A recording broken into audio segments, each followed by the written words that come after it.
É possível uma educação totalmente nas mãos da iniciativa privada? Este é o Visão Libertária, sua fonte de informações descentralizadas e distribuídas. Esse vídeo contém spoiler do livro A Árvore Bela, de James Tully. Porém, nenhuma das informações aqui contidas impedem a leitura posterior dessa obra. O autor do livro, James Tully, inglês, nascido em 1959, formado e pós-graduado em alguma das melhores universidades do mundo, decidiu viajar ao Zimbábue para lecionar matemática em comunidades carentes. Mal sabia Tully que este passo para dentro de um sistema socialista seria apenas o primeiro de uma viagem transformadora que iria mostrar para ele, e posteriormente para o mundo, todas as vantagens da iniciativa privada frente à iniciativa estatal. De princípio, ele não conheceu as escolas pobres do país. Ele foi encaminhado a uma escola pública exclusiva para moças na capital Harare. Segundo a diretora do local, muitas filhas de políticos do partido da situação, o ZANU-PF, frequentavam a escola, e é claro que eles cuidariam dos seus próprios interesses em primeiro lugar. Em determinado momento, o autor conseguiu sua transferência de escola para a zona rural, onde pôde conhecer uma realidade ainda mais precária, mas nem isso conseguiu alterar sua ideia sobre as formas de melhorar a educação. Abre aspas. Leia literatura sobre desenvolvimento, ouça os discursos de nossos políticos e ouça nossos atores e astros da música pop. Desamparadamente, os mais pobres devem esperar até que governos e agências internacionais, agindo em seu favor, lhes ofereçam uma educação digna. Então, nós precisamos doar mais. É urgente.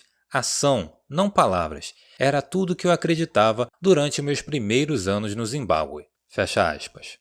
Suas andanças continuaram até receber o convite da Corporação Financeira Internacional do Banco Mundial para realizar uma pesquisa sobre escolas privadas em países em desenvolvimento.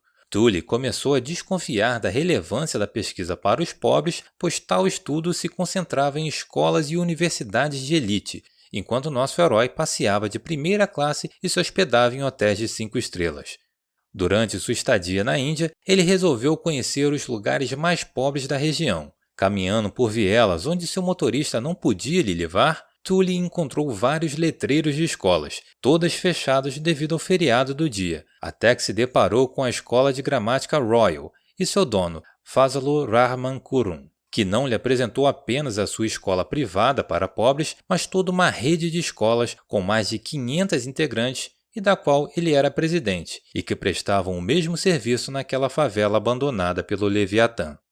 Tully conheceu melhor o mundo dessas escolas, mas não conseguia entender como existiam tantas naquela favela. Mesmo com as taxas cobradas, grande parte dos pais optaram por matricular seus filhos em estabelecimentos privados. Será que os pais eram tão ignorantes que não sabiam o que era o melhor para seus filhos? Ou estavam sendo enganados por inescrupulosos capitalistas donos de escolas que só queriam saber de lucrar? Foi esse mistério que Tully se prontificou a desvendar. Antes de ir embora, James conheceu uma faceta do monstro-estado, que além de fazer porcamente o seu trabalho, sempre dá um jeito de atrapalhar a iniciativa privada em benefício próprio. Abre aspas. Por fim, eu soube da frustração dos donos de escolas privadas com as regulamentações do governo. De início, me impressionou saber quão frequentemente os inspetores estatais as visitavam, de 3 a 5 vezes por ano, o que parecia mostrar uma surpreendente preocupação com o controle da qualidade do ensino. Mas então, Kurum me chamou em um canto e revelou que eles não vinham inspecionar, mas obter satisfação pessoal. Naquele momento, eu fui ingênuo o suficiente para me chocar, até que comecei a ouvir a mesma história de outros administradores, conforme ganhava confiança. E por fim, percebi que subornar funcionários do governo era um mal necessário à vida naquela comunidade. O fato é que havia muitas regulamentações com que estar em dia. Como posso ter um pátio recreativo de 1000 metros quadrados? Disse o Wajid, da Escola Secundária da Paz, apontando para a rua ultramovimentada em que se situava a escola. Ao detalhar seus problemas com os inspetores do governo e seu desejo de obter reconhecimento oficial, ele disse algo que nunca vou esquecer. Às vezes, o governo é um obstáculo para o bem do povo. Por isso, era preciso recorrer aos subornos para permanecer registrado e impedir que os inspetores fechassem as escolas. Fecha aspas. Depois de engolir essa Red Pill libertária, Tully trouxe seu depoimento para os diretores do Banco Mundial, que, para a surpresa de 0 pessoas, desacreditaram suas descobertas, reforçando a ideia de que apenas escolas dirigidas pelo Estado poderiam auxiliar na conquista do objetivo da educação básica universal, e que escolas privadas eram serviços para os ricos. Aliás, esse foi o padrão em todos os lugares e pessoas com quem falava das escolas particulares. Duvidavam da existência de tal serviço voltada para a população mais carente.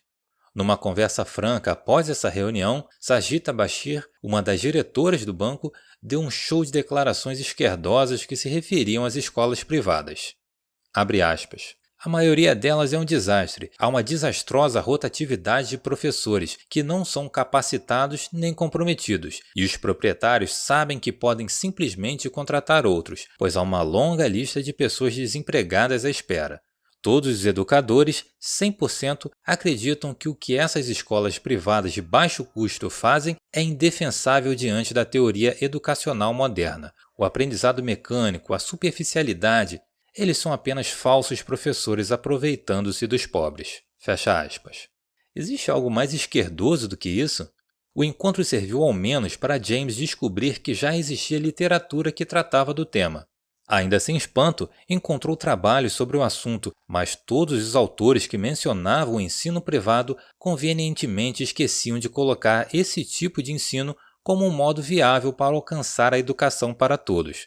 Após muita leitura, nosso cavalheiro se cansou. Abre aspas. Não havia nada ali que questionasse os consensos desenvolvimentistas. Fecha aspas. Mesmo conhecendo as escolas privadas através de estudos prévios, sabendo que seus diretores e professores eram mais comprometidos com o ensino das crianças do que os da esfera estatal, o relatório público sobre a educação básica concluiu: se os governos nacionais gastarem mais e os países ricos aumentarem sua contribuição humanitária em alguns bilhões por ano, então poderemos alcançar a educação primária universal no ano de 2015. Ou seja, a solução dos progressistas para o mau uso do dinheiro era doar ainda mais. Ainda segundo esses estudos, abre aspas, não devemos nos deixar enganar por uma possível solução fácil ao confiar a educação básica a escolas privadas. Fecha aspas. Tully, nosso futuro anarcocapitalista, quis saber por que a solução mais fácil não era viável. Porque aquilo que os pobres fazem por conta própria tem de ser ignorado por especialistas em educação e desenvolvimento e por aqueles com poder e influência nessa área. Destemido e empolgado com suas descobertas, não mediu esforços para saber mais sobre o tema. Sempre que viajava para realizar consultorias, tirava o tempo de sua folga para tentar conhecer mais pessoas envolvidas com o ensino privado para pobres. James fez visitas e uma extensa pesquisa para um estudo em escolas públicas e privadas da Índia, Gana, China e Quênia, país este que recentemente tinha expandido o ensino básico gratuito para todas as crianças. Resumidamente, o que encontrou foi: na educação privada, os professores têm menor treinamento e remuneração. Normalmente, eles são da própria comunidade onde a escola fica. Assim, entendem melhor a vida e as dificuldades das crianças. Por esses motivos, se atrasam e faltam menos. E quando faltam, os diretores assumem seus lugares para os alunos não ficarem ociosos. Essas instituições cobram pequenas taxas e todas praticam a caridade, dando bolsas e descontos para os mais pobres dentre os pobres. A estrutura dessas escolas era, em geral, menor e mais modesta. Quase sempre o pátio é pequeno ou inexiste, mas apresentam um melhor estado de conservação. As turmas são menores, o que possibilita mais atenção para cada criança e orientação individualizada. Por serem menores, existem muitas escolas, tendo sempre uma perto de onde os alunos moram, facilitando a chegada deles e tranquilizando os pais quanto aos perigos do trajeto de casa até a escola, principalmente das meninas. Todas as escolas relataram a necessidade de pagamento de propina para continuarem abertas, não importando se estão dentro das regras determinadas pelo Estado, desde que a propina seja paga em dia. Tal prática acaba aumentando as taxas cobradas dos alunos. Em suma, o governo, cuidando da qualidade de ensino, só aumenta o valor que os donos de escola devem cobrar dos pais de seus alunos. Os diretores das escolas privadas são empreendedores que usam de seu pouco tempo e dinheiro para investir em instituições de ensino. Já nas escolas estatais, os professores ganham bem, são concursados e melhor preparados, moram em áreas mais ricas, longe do local de trabalho, e se sentem superiores aos alunos. Isso fomenta o grande número de faltas e atrasos, além de inúmeros casos de professores dormindo em sala de aula, indo trabalhar bêbados ou drogados e relacionamentos abusivos com alunos. Também é comum encontrar os mestres realizando tarefas não relacionadas ao ensino durante o horário de trabalho. Pela dificuldade de perderem seus empregos, têm baixo nível de motivação. As salas são abarrotadas de alunos, as estruturas são maiores, porém mal conservadas, sendo que as crianças ficam responsáveis pela limpeza do local.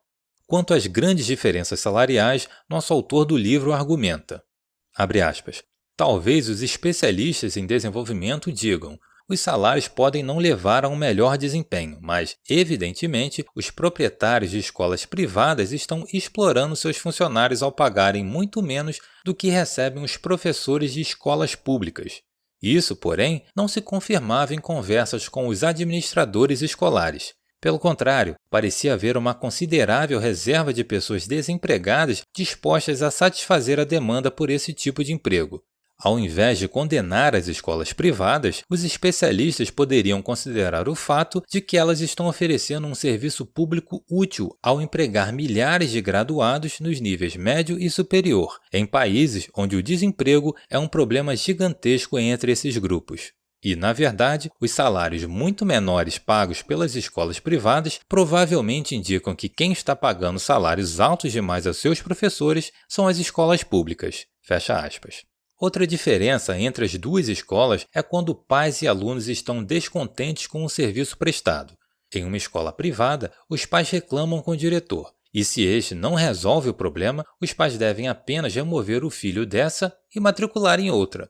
Na educação pública, o pai pode reclamar com o diretor, mas esse não tem vantagem nenhuma se o problema for resolvido ou não. E o pai que continuar descontente não pode mudar para outra pública, pois cada criança é designada para a escola mais próxima de sua casa. Logo, o pai que quiser se envolver e buscar melhoria na escola onde seu filho estuda, terá que recorrer à boa vontade de políticos enfrentando toda a burocracia que o Estado usa de armadura. Nos testes de desempenho, os alunos das universidades privadas obtiveram resultados melhores que os das escolas estatais em seus respectivos países. Apenas na China, os resultados foram próximos, com as escolas privadas ainda na frente. Porém, os valores investidos eram infinitamente menores para formar um aluno se comparado à educação estatal. As crianças chinesas do interior tinham que percorrer muitos quilômetros, muitas vezes por caminhos difíceis, para chegar em suas escolas públicas, enquanto existiam pequenas escolas privadas na maioria das vilas distantes. Abre aspas. A pesquisa mostrou que as escolas privadas não somente eram mais eficazes, como tinham também um melhor custo-benefício do que as escolas públicas. Fecha aspas. Outra diferença importantíssima que James cita é que o financiamento e a administração das escolas privadas são localizados, não dependentes de ajuda internacional como a maioria das escolas públicas pesquisadas. Como economias nativas e autossustentáveis são o objetivo final dos países em desenvolvimento, o ensino privado representa intrinsecamente um passo mais largo em direção ao mesmo. É impressionante ver como foi difícil para Tully encontrar pessoas, estudos e entidades que acreditassem na existência e que dessem a devida importância para as escolas privadas que serviam aos pobres. A maioria dos especialistas no assunto usava de argumentos inverossímeis e sem nenhum embasamento científico, ou seja, todos os argumentos que defendem o ensino público frente ao privado são embasados ou em ignorância ou em pura ideologia socialista. Abre aspas. Quando apresentei os resultados de meu trabalho a acadêmicos e especialistas em desenvolvimento, senti que, se pudessem ter me trancafiado em algum porão escuro, o teriam feito com prazer. Alguns me acusaram de imperialista, racista e colonialista. Não importam o que mostram suas evidências, estatísticas, estatísticas e estatísticas. Quem se importa com estatísticas? Para eles, a educação privada nunca será em favor dos pobres. Fecha aspas. James ainda investigou a história do ensino na Índia antes da interferência inglesa, observando como os indianos já se organizavam da melhor forma segundo seus hábitos, possibilidades e cultura, e como parte desse método foi levado à Inglaterra. Tully foi mais um que percorreu o caminho sem volta da liberdade, mesmo com todos à sua volta dizendo que o Estado é quem deveria controlar a educação. Ele acreditou em si e nas pessoas, demonstrando assim que os mais pobres sabem o que é melhor para cada um. São capazes de se organizarem de forma orgânica e sustentável para prover suas necessidades de acordo com as suas possibilidades. Obrigado por sua audiência. Esse artigo foi sugerido e escrito por Marcola Libertário, revisado por Paulo Almeida e narrado por Luísa Edilé. Se você gostou desse vídeo, clique no ícone de curtir abaixo e compartilhe o vídeo em sua rede social. Se você deseja ser notificado de outros vídeos, se inscreva e depois clique no ícone da campainha. Até a próxima!